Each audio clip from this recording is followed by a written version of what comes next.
ਕਬੀਰ ਜੀ ਦੱਸਦੇ ਹੈ ਬਾਹਰ ਵਾਲੀ ਅਵਸਥਾ 'ਚ ਆ ਕੇ, ਇਹ ਤਾਂ ਅਸੀਂ ਅੰਦਰਲੀਆਂ ਗੁੱਝੀਆਂ ਰਮਜਾਂ। ਹੁਣ ਪਹਿਲੀ ਗੱਲ, ਜਦੋਂ ਪਹਿਲੀ ਪੌੜੀ ਆਪਾਂ ਸੁਣੀ, ਉੱਥੇ ਅੱਖਰਾਂ ਦੀ ਕੁਝ ਗੱਲ ਆਈ ਸੀ ਅਤੇ ਇਹ ਬਾਣੀ ਅੱਖਰਾਂ ਦੇ ਵਿੱਚ ਹੈ ਸਾਰੀ।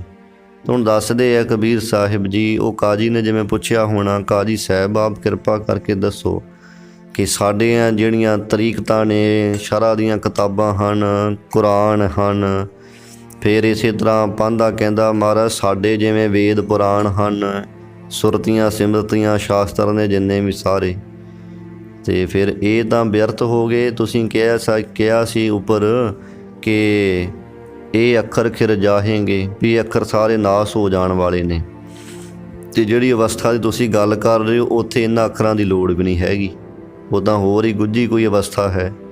ਅਤੇ ਫਿਰ ਇਹ ਤਾਂ ਬੇਲੋੜੇ ਹੋ ਗਏ, ਫਿਰ ਤਾਂ ਇਹਨਾਂ ਗ੍ਰੰਥਾਂ ਦੀ ਲੋੜ ਹੀ ਕੋਈ ਨਹੀਂ। ਤਾਂ ਕਬੀਰ ਜੀ ਕਹਿੰਦੇ ਨਹੀਂ, ਐਸਾ ਨਹੀਂ ਅਸੀਂ ਕਿਹਾ ਹੈ, ਇਸ ਗੱਲ ਨੂੰ ਸਮਝੋ। ਤੁਰਕ ਜਿਹੜੇ ਮੁਸਲਮਾਨ ਹਨ, ਤਰੀਕਤ ਜਾਣੀ ਹੈ, ਉਹ ਤਰੀਕਤ ਦੇ ਰਾਹੀਂ ਉਸ ਖੁਦਾ ਨੂੰ ਕੁਝ ਜਾਣਦੇ ਹਨ, ਜਾਣਨ ਦੀ ਕੋਸ਼ਿਸ਼ ਕਰਦੇ, ਰਾਹ 'ਤੇ ਚੱਲਦੇ ਹੈ। ਤਰੀਕਤ ਸੰਗਤ ਦੀ ਇੱਕ ਉਹਨਾਂ ਦੀ ਅਵਸਥਾ ਹੈ। ਇਸਲਾਮ ਧਰਮ ਦੇ ਅੰਦਰ ਜਿਵੇਂ ਇੱਕ ਸਨਾਤਨ ਮੱਤ ਹੈ, ਉਹਦੇ ਵਿੱਚ ਪਰਮਾਤਮਾ ਦੀ ਪ੍ਰਾਪਤੀ ਦੀਆਂ 7 ਮੰਜ਼ਲਾਂ ਕਥਨ ਕੀਤੀਆਂ ਨੇ। ਜਗਿਆਸੂ ਸਾਧਕ ਜਦੋਂ ਸਾਧਨਾ ਕਰਦਾ ਹੈ ਤਾਂ ਪਰਮਾਤਮਾ ਦੇ ਪ੍ਰਾਪਤੀ ਦੀਆਂ 7 ਪੌੜੀਆਂ ਨੇ। ਜਪਜੀ ਸਾਹਿਬ ਵਿੱਚ ਆਪਾਂ ਸੁਣੀਆਂ ਸੀ, ਇਕੱਲੀ ਇਕੱਲੀ ਪੌੜੀ ਵਿੱਚ ਬਹੁਤ ਵਿਆਖਿਆ ਦੇ ਸਹਿਤ ਉਹ 7 ਮੰਜ਼ਲਾਂ ਕਥਨ ਕਰਦੇ। ਪਹਿਲੀ ਹੈ ਸੋਭ ਇੱਛਾ, ਦੂਜੀ ਹੈ ਸੋ ਵਿਚਾਰਨਾ, ਤੀਜੀ ਹੈ ਤਨੂ ਮਾਨਸਾ, ਚੌਥੀ ਹੈ ਸਤਵਾ ਪਤ, ਪੰਜਵੀਂ ਹੈ ਅਸੰਗ ਸਗਤ, ਛੇਵੀਂ ਹੈ ਪਦਾਰਥਾ ਭਾਵਨੀ, ਸੱਤਵੀਂ ਹੈ ਤੁਰੀਆ। ਇਹ ਪਰਮਾਤਮਾ ਦੇ ਦਰ ਦੀਆਂ ਉਹਨਾਂ ਨੇ 7 ਮੰਜ਼ਲਾਂ ਕਥਨ ਕੀਤੀਆਂ ਨੇ। ਸੋਭ ਇੱਛਾ ਕਿ ਸਾਡੇ ਅੰਦਰ ਚੰਗੀ ਇੱਛਾ ਜਨਮ ਲੈ ਲੈਣੀ, ਮੈਂ ਅੰਮ੍ਰਿਤ ਵੇਲੇ ਉੱਠਾਂ, ਬਾਣੀ ਪੜ੍ਹਾਂ, ਨਾਮ ਜਪਾਂ, ਗੁਰੂ ਵਾਲਾ ਬਣਾ, ਗੁਰਦੁਆਰੇ ਜਾਵਾਂ, ਸੇਵਾ ਕਰਾਂ, ਇਹਨੂੰ ਕਹਿੰਦੇ ਨੇ ਸੁਭ ਇੱਛਾ। ਚੰਗੀ ਇੱਛਾ ਜਨਮ ਲੈਣੀ, ਚੰਗੇ ਕੰਮ ਕਰਨ ਦੀ ਅੰਦਰ ਇੱਛਾ ਜਾਗ ਪੈਣੀ, ਇਹਨੂੰ ਕਹਿੰਦੇ ਸੁਭ ਇੱਛਾ। ਜੇ ਸਾਡੇ ਅੰਦਰ ਐਸੇ ਖਿਆਲ ਜਾਗ ਪਏ ਹੈ, ਸਮਝ ਲਓ ਅਸੀਂ ਪਹਿਲੀ ਪੌੜੀ ਉੱਤੇ ਕਦਮ ਰੱਖ ਦਿੱਤਾ ਹੈ। ਦੂਜੀ ਪੌੜੀ ਪਰਮਾਤਮਾ ਦੇ ਦਰ ਦੀ, ਉਹ ਹੈ ਸੋ ਵਿਚਾਰਨਾ। ਅੰਦਰ ਚੰਗੀ ਵਿਚਾਰ ਪੈਦਾ ਹੋ ਜਾਣੀ ਕਿ ਮੈਂ ਗੁਰੂ ਦੇ ਸ਼ਬਦ ਦੀ ਵਿਚਾਰ ਜਾ ਕੇ ਸੁਣਾ, ਵਿਚਾਰ ਸਮਝਾਂ, ਵਿਚਾਰ ਦੇ ਵਿੱਚ ਜਾ ਕੇ ਬੈਠਾਂ। ਕਥਾ ਸਰਵਣ ਮਨ ਲਾਗ, ਗੁਰਬਾਣੀ ਦੀ ਕਥਾ ਵਿੱਚ ਮਨ ਲੱਗ ਜਾਣਾ, ਇਹ ਹੈ ਦੂਜੀ ਅਵਸਥਾ। ਜੇ ਸਾਡਾ ਮਨ ਇਸ ਤਰ੍ਹਾਂ ਹੋ ਗਿਆ ਹੈ ਤਾਂ ਸਮਝੋ ਅਸੀਂ ਦੂਜੀ ਪੌੜੀ ਉੱਤੇ ਵੀ ਕਦਮ ਰੱਖਿਆ ਹੋਇਆ, ਪਹਿਲੀ ਅਤੇ ਦੂਜੀ। ਜਿਵੇਂ 2 ਪੌੜੀਆਂ 'ਤੇ ਬੰਦਾ ਕਦਮ ਰੱਖਦਾ, ਇੱਕ ਥੱਲੇ ਇੱਕ ਉੱਪਰ ਹੁੰਦਾ, ਇੱਦਾਂ ਇੱਕ ਇੱਕ ਪੌੜੀ 'ਤੇ ਵੀ ਕਈ ਕਦਮ ਰੱਖ ਕੇ ਤੁਰ ਕੇ ਗਾਂਹ ਚੜ੍ਹ ਕੇ ਜਾਂਦੇ, ਜੇ ਪੌੜੀਆਂ ਥੋੜ੍ਹੀਆਂ ਵੱਡੀਆਂ ਹੋਣ। ਨਹੀਂ ਤਾਂ ਇੱਕ ਪੌੜੀ 'ਤੇ ਖੱਬਾ ਪੈਰ, ਦੂਜੀ ਪੌੜੀ 'ਤੇ ਸੱਜਾ ਪੈਰ, ਫਿਰ ਅਗਲੀ ਪੌੜੀ 'ਤੇ ਖੱਬਾ, ਫਿਰ ਸੱਜਾ, ਐਂ ਪੌੜੀ 'ਤੇ ਆਪਾਂ 2-2 ਪੌੜੀਆਂ ਦੇ ਪੈਰ ਰੱਖਦੇ। ਇਸ ਪ੍ਰਕਾਰ ਇਹ 2 ਇਕੱਠੀਆਂ ਨੇ, ਸੋ ਇੱਛਾ ਸੋ ਵਿਚਾਰਨਾ, ਪਹਿਲੀ ਪੌੜੀ ਅਤੇ ਫਿਰ ਦੂਜੀ ਪੌੜੀ। ਤੀਜੀ ਹੈ ਸੰਗਤ ਦੀ ਤਨੂ ਮਾਨਸਾ। ਇੱਥੋਂ ਤੱਕ ਤਾਂ ਆਮ ਸਾਰੇ ਪਹੁੰਚ ਹੀ ਜਾਂਦੇ ਲਗਭਗ, ਪਹਿਲੀ ਅਤੇ ਦੂਜੀ ਵਿੱਚ। ਗਾਂਹ ਅਗਲੀਆਂ ਮੰਜ਼ਲਾਂ ਤੈਅ ਕਰਨੀਆਂ ਬੜੀਆਂ ਔਖੀਆਂ ਹੁੰਦੀਆਂ। ਤੀਜੀ ਮੰਜ਼ਿਲ ਦੱਸਦੇ ਹੈ, ਤੀਜੀ ਪੌੜੀ ਵੀ ਤਨੂ ਮਾਨਸਾ, ਜਿੱਥੇ ਮਨ ਦੀਆਂ ਵਾਸ਼ਨਾਵਾਂ ਸੂਖਸ਼ਮ ਹੋ ਜਾਣੀਆਂ। ਮਾਨਸਾ ਵਾਸ਼ਨਾ, ਤਨੂ ਦਾ ਅਰਥ ਹੁੰਦਾ ਸੂਖਸ਼ਮ, ਮਨ ਦੇ ਫੁਰਨੇ ਸੰਗਤ ਜੀ ਘਟ ਜਾਣੇ। ਇਹ ਥੋੜ੍ਹੀ ਔਖੀ ਹੈ ਕਹਾਣੀ, ਇਹ ਪ੍ਰਾਪਤ ਹੋਣੀ ਮੰਜ਼ਿਲ ਥੋੜ੍ਹੀ ਔਖੀ ਹੈ। ਉਦੋਂ ਬਾਅਦ ਸੰਗਤ ਜੀ ਅੱਗੇ ਫਿਰ ਸਤਵਾ ਪਾਤ ਹੈ 7 ਸਰੂਪ ਦੀ ਪ੍ਰਾਪਤੀ, ਮਤਲਬ ਕਿ ਬ੍ਰਹਮ ਗਿਆਨ, ਬ੍ਰਹਮ ਦੀ ਵਿਚਾਰ ਪ੍ਰਗਟ ਹੋ ਜਾਣੀ, ਇਹ ਚੌਥੀ ਹੈ। ਇਹ ਤੋਂ ਬਾਅਦ ਅੱਗੇ ਅਸੰਗ ਸਗਤ, ਪੰਜਵੀਂ, ਜਿਹਦੇ ਵਿੱਚ ਅਸੰਗ ਨਾਮ ਹੈ ਮੋਹ ਦਾ, ਅਸੰਗ ਨਾਮ ਹੰਕਾਰ ਦਾ, ਸਖਤ ਨਾਮ ਹੈ ਮੋਹ ਦਾ। ਮੋਹ ਅਤੇ ਹੰਕਾਰ ਦੀ ਨਿਵਰਤੀ ਹੋ ਜਾਣੀ, ਮੋਹ ਅਤੇ ਹੰਕਾਰ ਨਾਲ ਅੰਦਰ ਰਹਿਣਾ, ਇਹ ਹੈ ਸੰਗਤ ਜੀ ਪੰਜਵੀਂ ਪੌੜੀ, 5ਵਾਂ ਡੰਡਾ ਲਾ ਲਓ ਪੌੜੀ ਦਾ, ਪਰਮਾਤਮਾ ਦੀ ਪ੍ਰਾਪਤੀ ਦੀ ਜਿਹੜੀ ਪੌੜੀ ਹੈ। ਉਦੋਂ ਅੱਗੇ ਹੈ ਫਿਰ ਪਦਾਰਥ ਅਭਾਵਨੀ। ਪਦਾਰਥ ਅਭਾਵ ਮਤਲਬ ਕਿ ਅੰਦਰੋਂ ਸਾਰੀ ਧਰਤੀ ਦੇ ਜਿੰਨੇ ਵੀ ਪਦਾਰਥ ਹੈ ਇਹਨਾਂ ਦਾ ਅਭਾਵ ਹੋ ਜਾਣਾ। ਧਰਤੀ ਕੀ ਬ੍ਰਹਮ ਲੋਕ ਤੱਕ, ਇਸ ਬ੍ਰਹਿਮੰਡ ਦੇ ਜਿੰਨੇ ਵੀ ਪਦਾਰਥ ਹੈ ਇਹਨਾਂ ਦੀ ਮਨ ਅੰਦਰ ਕੋ ਖਿੱਚ ਨਾ ਰਹਿ ਜਾਣੀ। ਚਾਹੇ ਧਰਤੀ ਸਾਰੀ ਸੋਨੇ ਦੀ ਕਰਦੇ, ਕੋਈ ਆਖੇ ਤੇਰੀ ਹੋਈ ਹੈ ਤੇਰੇ ਨਾ ਕਰਦਾ, ਪਰ ਅੰਦਰ ਸੰਗਤ ਜੀ ਥੋੜ੍ਹੇ ਮਾਤਰ ਵੀ ਕੋਈ ਇੱਛਾ ਨਾ ਹੋਣੀ ਉਹਨਾਂ ਦੀ।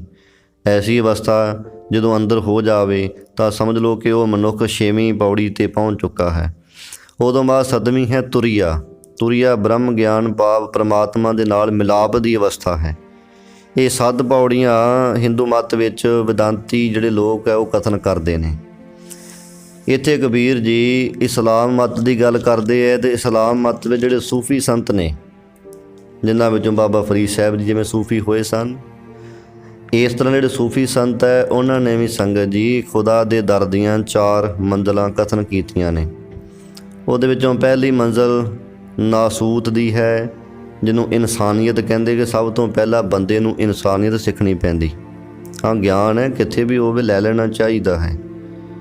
ਇਹ ਨਹੀਂ ਕਿ ਲਓ ਜੀ ਇਹ ਤਾਂ ਉਹਨਾਂ ਦੇ ਧਰਮ ਦੀਆਂ ਗੱਲਾਂ ਅਸੀਂ ਨਹੀਂ। ਮਹਾਰਾਜ ਨੇ ਕਿਤੇ ਵੀ ਸਾਨੂੰ ਈਰਖਾ ਨਹੀਂ ਸਿਖਾਈ ਹੈ, ਗੁਰਬਾਣੀ ਅੰਦਰ ਸੱਚੇ ਪਾਤਸ਼ਾਹ ਜੀ ਨੇ। ਸੋ ਇਸ ਪ੍ਰਕਾਰ ਦੱਸਦੇ ਕਿ ਸੂਫੀ ਸੰਤ ਜਿਹੜੇ ਆ ਕਿਸ ਤਰ੍ਹਾਂ ਖੁਦਾ ਦੀ ਬੰਦਗੀ ਕਰਦੇ ਹੋਏ ਤਾਂ ਉਹਨਾਂ ਨੇ 4 ਮੰਜ਼ਲਾਂ ਕਲਪੀਆਂ ਹੋਈਆਂ। ਪਹਿਲੀ ਨਾਸੂਤ ਇਨਸਾਨੀਅਤ, ਜੋ ਸ਼ਰ੍ਹਾ ਦੇ ਅਨੁਸਾਰ ਚੱਲਣਾ ਪੈਂਦਾ ਹੈ ਉਹਨਾਂ ਨੂੰ, ਜੋ ਇਸਲਾਮ ਧਰਮ ਦੇ ਅੰਦਰ ਸ਼ਰ੍ਹਾ ਦੀਆਂ ਕਿਤਾਬਾਂ, ਸ਼ਰ੍ਹਾ ਭਾਵ ਰਹਿਤ ਮਰਜ਼ਾਦਾ ਆਪਾਂ ਕਹਿ ਲਈਏ। ਜਿਵੇਂ ਆਪਣੇ ਸਿੱਖ ਪੰਥ ਵਿੱਚ ਆਪਾਂ ਆਉਣਾ ਹੋਵੇ, ਖਾਲਸੇ ਪੰਥ ਵਿੱਚ ਤਾਂ ਰਹਿਤ ਮਰਜ਼ਾਦਾ ਦਿੱਤੀ ਜਾਂਦੀ ਹੈ ਵੀ ਉਹ ਰਹਿਤ ਬਹਿਤ ਰੱਖਣੀ ਪੈਂਦੀ। ਇੱਦਾਂ ਹੀ ਉਹ ਸ਼ਰ੍ਹਾ ਦੀਆਂ ਕਿਤਾਬਾਂ ਜਿਹਦੇ ਵਿੱਚ ਇਸਲਾਮੀਅਤ ਦੀ ਰਹਿਤ ਮਰਜ਼ਾਦਾ ਦੱਸੀ ਹੋਈ ਹੈ। ਇਹ ਪਹਿਲੀ ਅਵਸਥਾ ਹੈ ਉਹਨਾਂ ਦੀ ਵੀ ਪਹਿਲਾਂ ਉਹਦੇ 'ਤੇ ਚੱਲਣਾ ਪੈਂਦਾ। ਪਹਿਲੀ ਹੋ ਗਈ ਨਾਸੂਤ, ਇਨਸਾਨੀਅਤ ਸਿੱਖਣੀ ਪੈਂਦੀ। ਸਭ ਤੋਂ ਪਹਿਲਾਂ ਇਨਸਾਨ ਬਣੋ, ਪਹਿਲਾਂ ਖੁਦਾ ਵਾਲੇ ਪਾਸੇ ਤਾਂ ਬਾਅਦ ਚਲਿਆ ਜਾਓ। ਬੰਦਾ ਜੇ ਇਨਸਾਨ ਆਪਣੇ ਆਪ ਨੂੰ ਸਮਝ ਸਕੇ, ਇਨਸਾਨ ਨਹੀਂ ਨਾ ਉਹ ਦੱਸਦੇ ਸੂਫੀ ਸੰਤ, ਉਹ ਕਹਿੰਦੇ ਮਨੁੱਖ ਇਨਸਾਨ ਹੋ ਕੇ ਨਹੀਂ ਸੰਸਾਰ ਵਿੱਚ ਵਰਤ ਰਿਹਾ, ਉਹ ਜਾਨਵਰ ਹੋ ਕਰਕੇ ਵਰਤ ਰਿਹਾ ਹੈ। ਅਤੇ ਬਾਣੀ ਦਾ ਪ੍ਰਮਾਣ ਮਾਰਗ ਕਹਿੰਦੇ ਕਰਤੂਤ ਪਸ਼ੂ ਕੀ ਮਾਨਸ ਜਾਤ। ਦਿਸਣ ਵਾਸਤੇ ਬੰਦੇ ਦਾ ਸਰੀਰ ਹੈ ਮਨੁੱਖਾਂ ਵਰਗਾ, ਪਰ ਕੰਮ ਤਾਂ ਸਾਰੇ ਜਾਨਵਰਾਂ ਪਸ਼ੂਆਂ ਵਾਲੇ ਹੋ ਗਏ। ਜਾਨਵਰ ਇੱਕ ਦੂਜੇ ਨੂੰ ਮਾਰਦੇ ਹੈ, ਬੰਦਾ ਵੀ ਉਸੇ ਤਰ੍ਹਾਂ ਮਾਰਦਾ। ਪਸ਼ੂ ਖਾ ਪੀ ਕੇ ਸੌਂ ਲਿਆ ਅਤੇ ਬਸ ਇੰਨਾ ਕੰਮ, ਬੰਦਾ ਵੀ ਇਸ ਤਰ੍ਹਾਂ ਕਰੀ ਜਾਂਦਾ। ਫਿਰ ਫਰਕ ਤਰ੍ਹਾਂ ਨਾ ਕੁਝ ਹੋਇਆ। ਸਭ ਤੋਂ ਪਹਿਲਾਂ ਇਨਸਾਨੀਅਤ ਸਿੱਖੋ ਕਿ ਮੈਂ ਇਨਸਾਨ ਹਾਂ, ਬਾਕੀ ਦੀ ਜਿਹੜੀ ਲੁਕਾਈ ਹੈ ਉਹਦੇ ਨਾਲੋਂ ਵਿਸ਼ੇਸ਼ ਮੈਨੂੰ ਖੁਦਾ ਨੇ ਬਣਾਇਆ ਹੈ। ਇੱਦਾਂ ਸੂਫੀ ਸੰਤ ਕਹਿੰਦੇ ਸਭ ਤੋਂ ਪਹਿਲਾਂ ਇਨਸਾਨੀਅਤ ਸਿਖਾਉਂਦੇ ਨੇ। ਇਹ ਪਹਿਲੀ ਮੰਜ਼ਿਲ ਉਹਨਾਂ ਦੀ। ਉਦੋਂ ਬਾਅਦ ਦੂਜੀ ਹੈ ਮਲਕੂਤ ਦੀ, ਜਿਹਦੇ ਵਿੱਚ ਸੰਗਤ ਜੀ ਜੋ ਉਹਨਾਂ ਦੀ ਤਰੀਕਤ ਹੈ। ਤਰੀਕਤ ਕਹਿੰਦੇ ਭਾਵ ਜੋ ਗੁਰੂ ਉਹਨਾਂ ਦੇ ਪੈਗੰਬਰ ਵੱਲੋਂ ਕੋਈ ਤਾਕੀਦ ਕੀਤੀ ਹੁੰਦੀ ਹੈ, ਉਹਦੇ ਦੱਸੇ ਹੋਏ ਰਸਤੇ 'ਤੇ ਉਹਦੀ ਦੱਸੀ ਹੋਈ ਮਰਜ਼ਾਦਾ ਵਿੱਚ ਚੱਲਣਾ ਪੈਂਦਾ, ਉਹਨੂੰ ਤਰੀਕਤ ਕਹਿ ਦਿੰਦੇ। ਦੂਜੀ ਅਵਸਥਾ ਹੈ ਇਸਲਾਮ ਧਰਮ ਦੇ ਅੰਦਰ ਸੂਫੀ ਸੰਤਾਂ ਦੇ ਵਿੱਚ।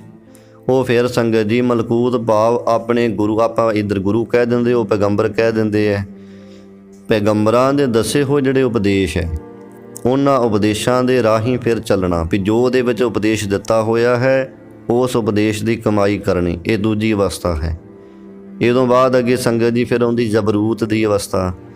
ਤੀਜੀ ਅਵਸਥਾ ਜਬਰੂਤ ਭਾਵ ਕਿ ਮਾਰਫਤ ਆਪਾਂ ਕਹਿੰਦੇ ਗਿਆਨ, ਉਹ ਕਹਿੰਦੇ ਆ ਮਾਰਫਤ ਭਾਵ ਗਿਆਨ ਦੇ ਰਾਹੀਂ ਉਹਨਾਂ ਦੇ ਅੰਦਰ ਗਿਆਨ ਦਾ ਬਲ ਪੈਦਾ ਹੋ ਜਾਣਾ। ਭਾਵ ਜਦੋਂ ਪਹਿਲਾਂ ਸ਼ਰ੍ਹਾ ਇਨਸਾਨੀਅਤ ਸਿੱਖੀ, ਫਿਰ ਗੁਰੂ ਦੇ ਦੱਸੇ ਹੋਏ ਤਰੀਕੇ ਦੇ ਅਨੁਸਾਰ ਬੰਦਾ ਚੱਲਦਾ ਹੈ, ਤਾਂ ਫਿਰ ਅੰਦਰ ਕਹਿੰਦੇ ਗਿਆਨ ਦੀ ਸ਼ਕਤੀ ਪੈਦਾ ਹੋ ਜਾਂਦੀ ਹੈ। ਮਨੁੱਖ ਨੂੰ ਗਿਆਨ, ਅੰਦਰ ਖੁਦਾ ਦਾ ਗਿਆਨ, ਇਸ ਬ੍ਰਹਿਮੰਡ ਦਾ ਗਿਆਨ ਆ ਜਾਂਦਾ ਅੰਦਰ। ਇਹ ਤੀਜੀ ਅਵਸਥਾ। ਚੌਥੀ ਅਵਸਥਾ ਕਹਿੰਦੇ ਨੇ ਫਨਾ ਦੀ। ਫਨਾ ਤੋਂ ਭਾਵ ਹੁੰਦਾ ਨਾਸ਼ ਹੋ ਜਾਣਾ ਸਾਰਾ ਕੁਝ। ਕਹਿੰਦੇ ਫਿਰ ਐਸੀ ਅਵਸਥਾ ਹੈ ਹਕੀਕਤ ਦੀ। ਹਕੀਕਤ ਨੂੰ ਜਾਣ ਕਰਕੇ ਫਿਰ ਉਹ ਜਿਹੜਾ ਸੂਫੀ ਸੰਤ ਹੈ ਅਤੇ ਸਾਰੇ ਬ੍ਰਹਿਮੰਡ ਨੂੰ ਫਨਾ ਰੂਪ ਜਾਣਦਾ ਕਿ ਇਹ ਸਾਰਾ ਬ੍ਰਹਿਮੰਡ ਫਨਾ ਹੋ ਜਾਵੇਗਾ, ਇੱਕ ਖੁਦਾ ਉਹ ਹੀ ਸਦਾ ਰਹੇਗਾ। ਇਹ ਇਸ ਤਰ੍ਹਾਂ ਇਸਲਾਮ ਧਰਮ ਦੇ ਅੰਦਰ 4 ਅਵਸਥਾਵਾਂ ਮੰਨੀਆਂ ਹੋਈਆਂ। ਅਤੇ ਕਬੀਰ ਸਾਹਿਬ ਜੀ ਇੱਥੇ ਦੂਜੀ ਦੀ ਗੱਲ ਕਰਦੇ ਹੈ, ਕਹਿਣ ਲੱਗੇ ਇਹ ਕਾਜੀ ਜੀ, ਇਹ ਪਾਂਧਾ ਜੀ, ਦੇਖੋ ਜਿਹੜੇ ਤੁਰਕ ਹਨ ਉਹ ਤਰੀਕਤ ਆਪਣੇ ਪੈਗੰਬਰ ਦੇ ਦੱਸੇ ਹੋਏ ਤਰੀਕਿਆਂ ਦੇ ਅਨੁਸਾਰ ਚੱਲਦੇ ਹੈ। ਉਹਨਾਂ ਤਰੀਕਿਆਂ ਰਾਹੀਂ ਚੱਲ ਕਰਕੇ ਤੇ ਖੁਦਾ ਨੂੰ ਜਾਣੀਏ ਕਿ ਇਹ ਜਾਣਦੇ ਹਨ।